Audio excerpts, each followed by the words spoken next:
When our company decided to build a new plant in the East, I was assigned to present to my colleagues the facts and figures on a location that would best meet our needs. My mission involved a lot of travel, but after seeing the advantages of New Jersey, as well as the amazing diversity of industries already located there, I was convinced that here was the ideal location for successful operation of our new plant.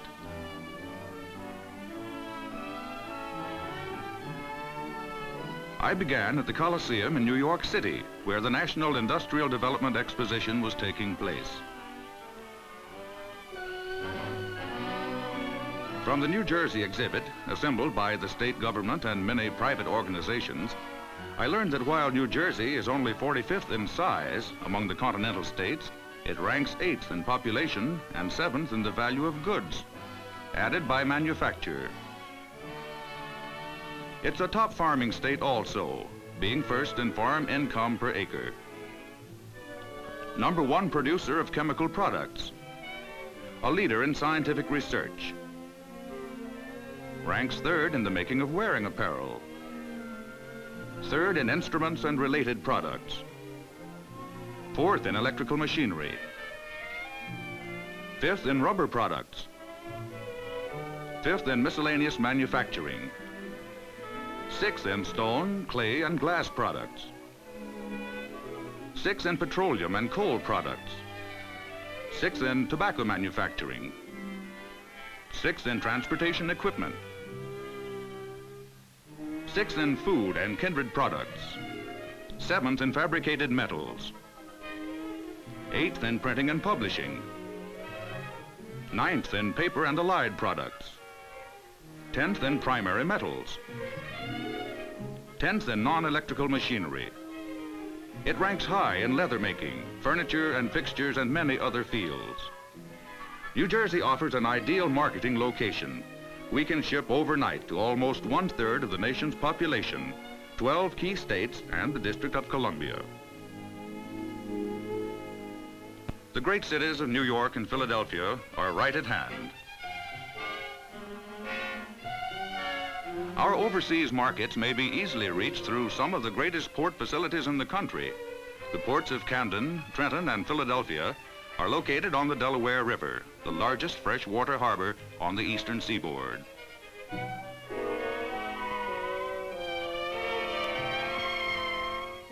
This picture, made at Port Newark, shows how the Pan-Atlantic Steamship Corporation handles shipments by truck to dockside, and the special trailers go right aboard ship. The cargo itself isn't touched in the handling.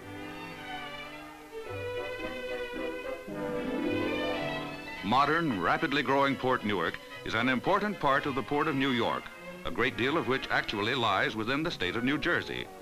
Nearly half of the nation's imports and exports move through this vast port, commercially the most important in the world.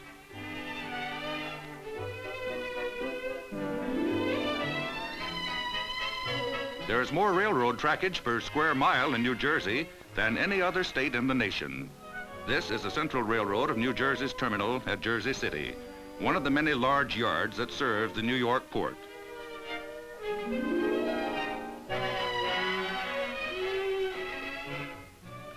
"14 different companies provide rail service within the state, many of them offering the new piggyback or direct trailer service.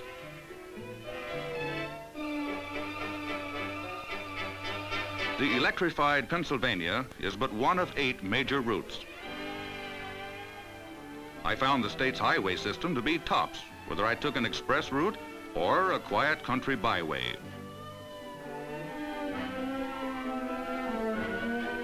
Trenton's freeway offers quick and easy access to the heart of New Jersey's capital city, while the beautiful Garden State Parkway brings metropolitan northern Jersey close to the fast-growing counties along the Atlantic shore.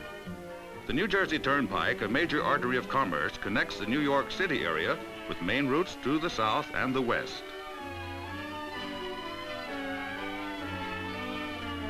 The opening of this turnpike bridge over the Delaware River in 1956 brought together a modern toll road system extending all the way from Maine to Chicago. Here's an interesting spot.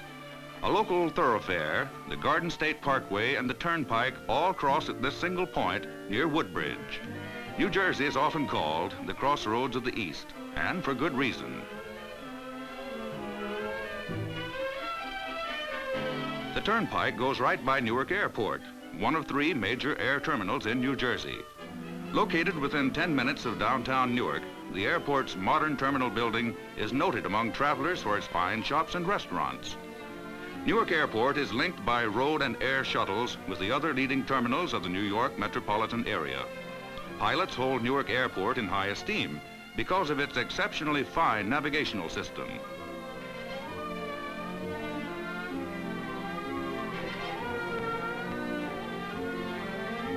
Numerous local airports enable private aircraft to reach any part of the state. A new banner flies over the southern Jersey pines near Atlantic City, where the Federal Aviation Agency is building a model airport second to none. Here at the National Aviation Facilities Experimental Center, trained specialists are testing new systems and procedures for use in the nation's air traffic control system. I saw an early experiment in the center's anti-collision program. This Beechcraft C-45 is equipped with experimental flashing lights and high visibility fluorescent paint.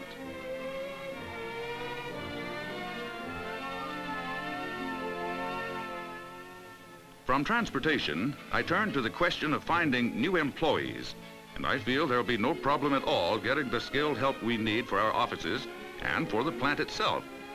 During my visit, I saw employees with an amazingly wide range of operating, technical, and maintenance skills.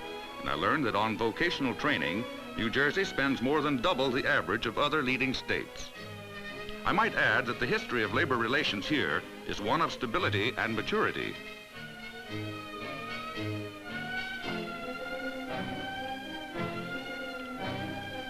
Our people will certainly enjoy living in New Jersey. Recreation is right at hand for everyone. It is largely a state of private homes, and whether our people prefer to be in a big city, a fine suburb, or way out in the country, they can find just what they want. Even in the country, home is never far from fine department stores and modern shopping centers. Many of the foods found in the supermarkets, especially the dairy products, eggs and poultry, fresh vegetables and fruits, are produced close by on New Jersey farms, tempting evidence of that nickname, the Garden State.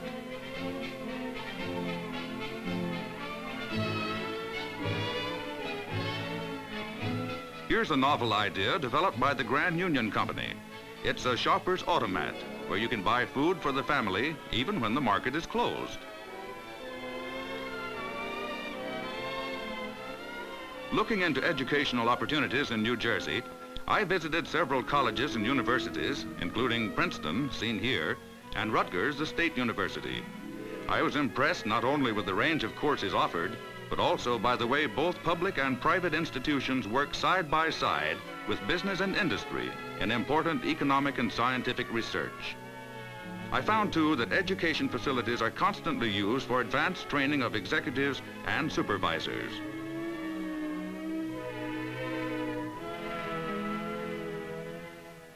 Speaking of research, did you know that New Jersey is the nation's #1 research center?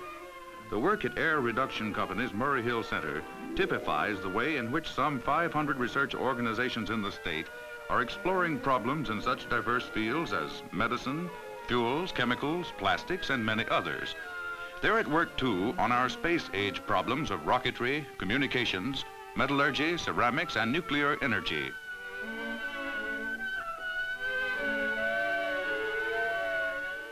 Here is research for tomorrow. It's the multi-million-dollar facility of Industrial Reactor Laboratories Incorporated in Plainsboro, the country's largest privately owned and operated nuclear research center. A joint venture of 10 nationally known corporations, it has been termed an important step in the Atoms for Peace program. The reactor itself lies submerged 30 feet below the surface of this pool. Water sources are plentiful, as lakes, rivers, and underground resources abound. The state has a fine water supply program that will more than meet all potential growth. Of interest, too, are New Jersey's mineral resources: stone, sand and gravel, clay, lime, iron, zinc, and several rare earths. And there are many excellent sites for building. Also, outstanding industrial parks, such as the widely acclaimed Fair Lawn Industrial Park near Patterson. Our primary metal suppliers will be close at hand, too. I visited the Perth Amboy plant of American Smelting and Refining Company and watched their process for refining copper.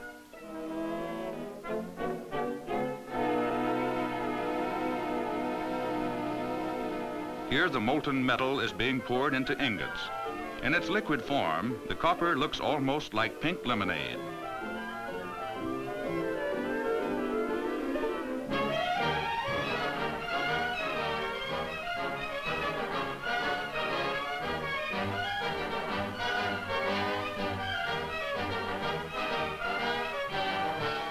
After the metal cools, the ingots are shipped to processors all over the country. Another call I made was at the Crucible Steel Corporation of America's plant at Harrison, where skilled hands fabricate steel into many shapes to meet varying specialized needs of manufacturers. I talked with officers of the Atlantic City Electric Company, serving the southern portion of the state. New Jersey utility companies interconnect their lines to minimize the possibility of interruption, even in an emergency, and have long-term programs of expansion to meet the growing demand for electric power.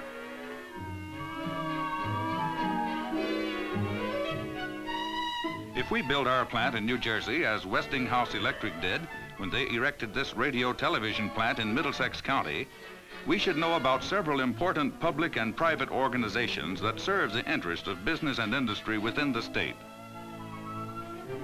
First, there's the government of the state itself, and the Department of Conservation and Economic Development, headed by Commissioner Bontempo, whom I found talking with the governor of New Jersey, the Honorable Robert B. Minor.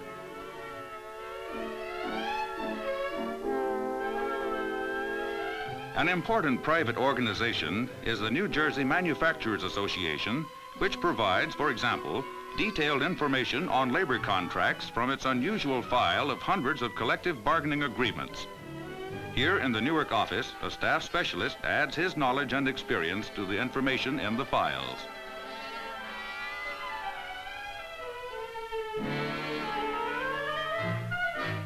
From its main office in Trenton, the association provides numerous services for business and industry.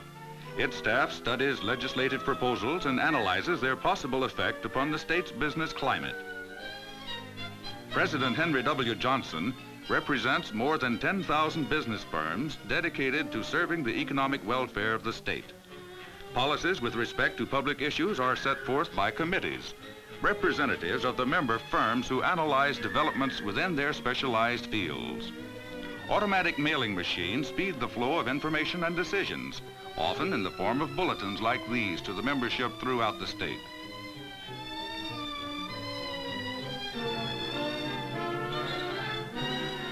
The association's monthly magazine, New Jersey Business, is widely known and read. Here, the editors are preparing a page layout, one of the final steps in getting out each issue. Another vital business service organization is the State Chamber of Commerce, with headquarters in Newark. Under Executive Vice President Irving T. Gum, the Chamber functions as an organized voice of New Jersey industry and business, both at the state and national levels. The Secretary and various departmental officers evaluate legislation affecting business and form a program of representing business interests with members of Congress and the state legislature. Policies of the Chamber are formulated by specialized committees of businessmen and by the Board of Directors. Water supply was the topic of this committee meeting. Others deal regularly with Social Security, unemployment compensation, personnel relations, taxes, transportation, and education, to name but a few. By means of tours and other special public events, the Chamber has fostered a close relationship between leaders of the state. At Flemington Fair, business and farm leaders meet each year to encourage the efforts of New Jersey farm youth, and everyone enjoys the spirited fun of unpredictable sulky racing.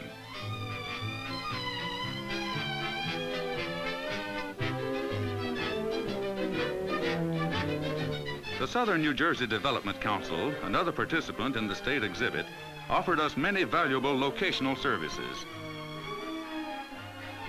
Ready to help too are the New Jersey and Jersey Central Power and Light Companies. The Middlesex County Industrial Department with headquarters in New Brunswick. The New Jersey Natural Gas Company, Elizabethtown Consolidated Gas Company, and South Jersey Gas Company. Members of the Society of Industrial Realtors. The Mercer County Industrial Commission located in Trenton. The utility companies would offer us immeasurable help in plant location. With 53 of the top 70 blue chip industries located in New Jersey, I asked these members of New Jersey's unique industrial development family to show me some of our potential neighbors. First, I went to Pomona in the southern part of the state to visit a new plant of Lennox Incorporated, world-renowned maker of fine china with headquarters in Trenton. To establish production here, Lennox faced the problem of building top craftsmanship among many new employees who had no previous experience in china making. Within a surprisingly short time, these capable employees had attained the highest quality control standards and were creating beautiful chinaware.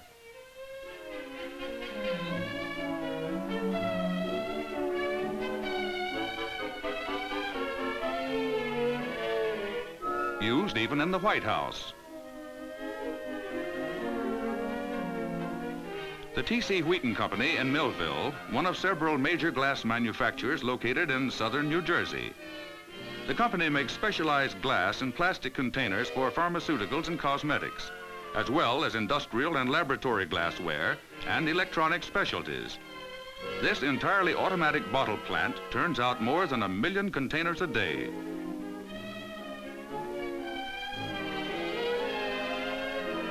Nearby in Linwood, I watched Carol M. Shanks, president of Prudential Insurance Company, break ground for his company's $3 million regional office building.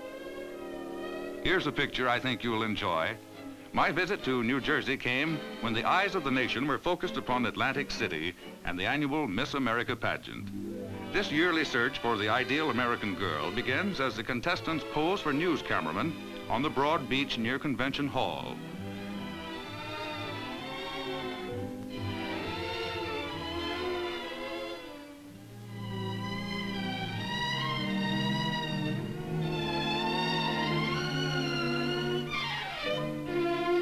A colorful evening parade brings throngs of visitors to Atlantic City's famed boardwalk.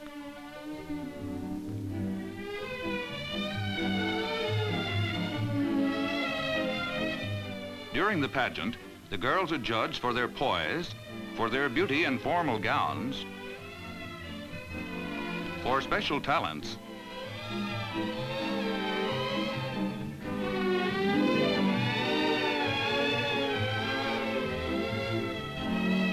and of course, for their appearance in swimsuits. Reluctantly, I left Atlantic City and crossed the state to keep an appointment at Paulsboro on the Delaware River. I arrived just in time to watch the docking of this deep water tanker at the refinery of Ciccone Mobil Oil Company. Although petroleum crude is not a native resource, New Jersey ranks 6th among the nation's petroleum refining states. The answer to this seeming paradox lies in the state's excellent markets and transportation. Refineries here are on deep water and close to metropolitan centers. Ciccone's Paulsboro refinery is unusually diversified. From its complex equipment flows a complete range of petroleum products.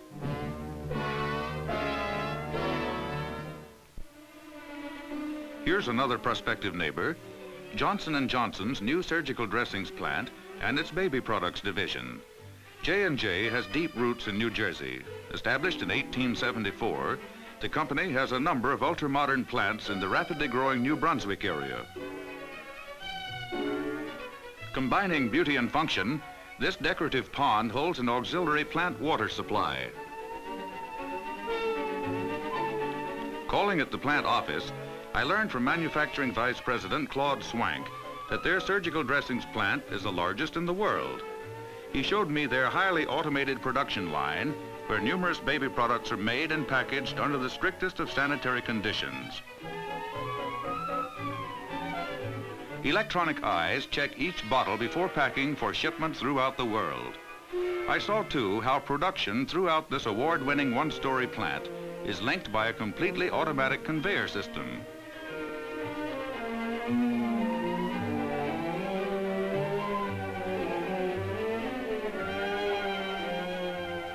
I learned more about New Jersey's chemical industry in my visit to American Cyanamid Company's plant at Bound Brook, one of 4 cyanamid plants within the state, producing a total of more than 800 different chemical products. Cyanamid is expanding its facilities in New Jersey, having recently elected to move its administrative headquarters to Wayne Township in the hills of Passaic County. I mentioned before that New Jersey is the foremost chemical producer in the nation.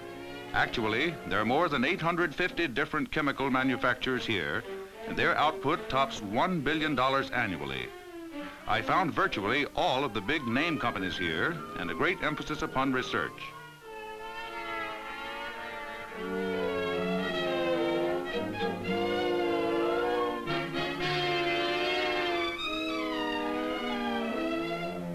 Cyanamid's waste treatment facilities at Bound Brook, largest of its kind in the world, not only serves the plant, but also the surrounding communities.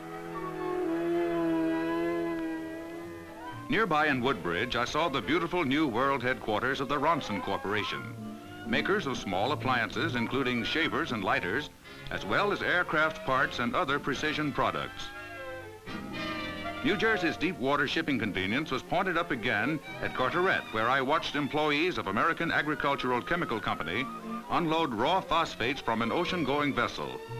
The company's fertilizers and other chemical specialties are used by agriculture and industry throughout the country, as well as by many green thumb enthusiasts. Here's an example of how the electric utilities are matching New Jersey's continuing economic growth with planned expansion programs. Public Service Electric and Gas Company's new $100 million generating station at Linden has 2 of these turbine generators which supply enough power for 672,000 private homes. In this modern control center, scores of instruments keep operators posted on the performance of boilers, turbines, generators, and auxiliary machinery. Even combustion for the boilers is monitored here by means of closed-circuit television.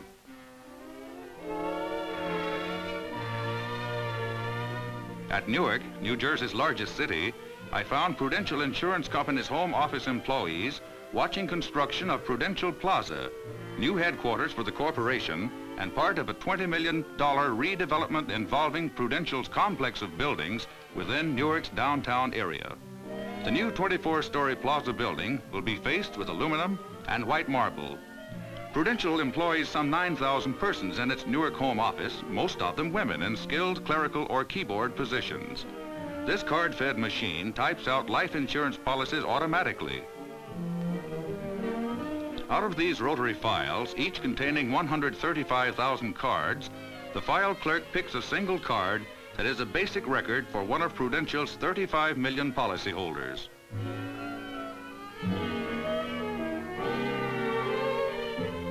A totally different set of skills was displayed in this Elizabeth plant of American type founders. Here, printing presses and printing type are made by machine methods, coupled with the talented hands of veteran craftsmen.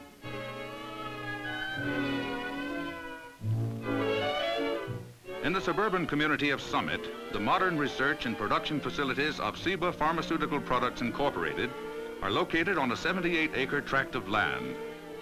A diversified worldwide organization in the chemicals field, Ciba recently centralized all of its American plastics and dye operations within New Jersey.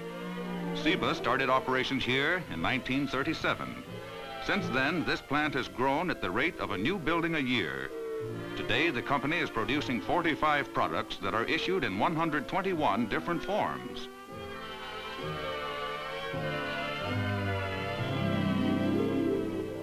I found still another New Jersey growth story at Port Reading, where the Koppers Company opened this new plant to produce some 30 million pounds of linear polyethylene a year.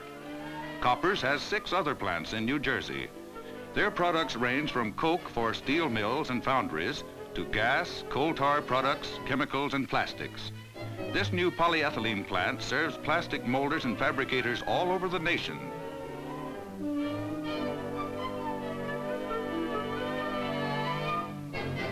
This attractive home of Revlon Incorporated, beauty products maker, was obtained ready-built after it was outgrown by another manufacturer. Speaking of beauty, here's another picture I think you'll enjoy. It's the world-famous Ice Capades performing in Atlantic City's vast convention hall before an audience numbering in the thousands.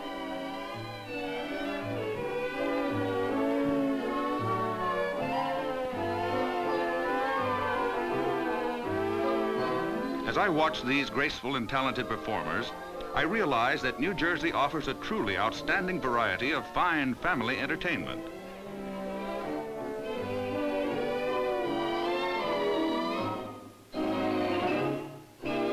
In my travels about the state, I passed many attractive theaters, summer and year-round playhouses, where current hits, revivals of great plays, and rollicking musicals were being performed.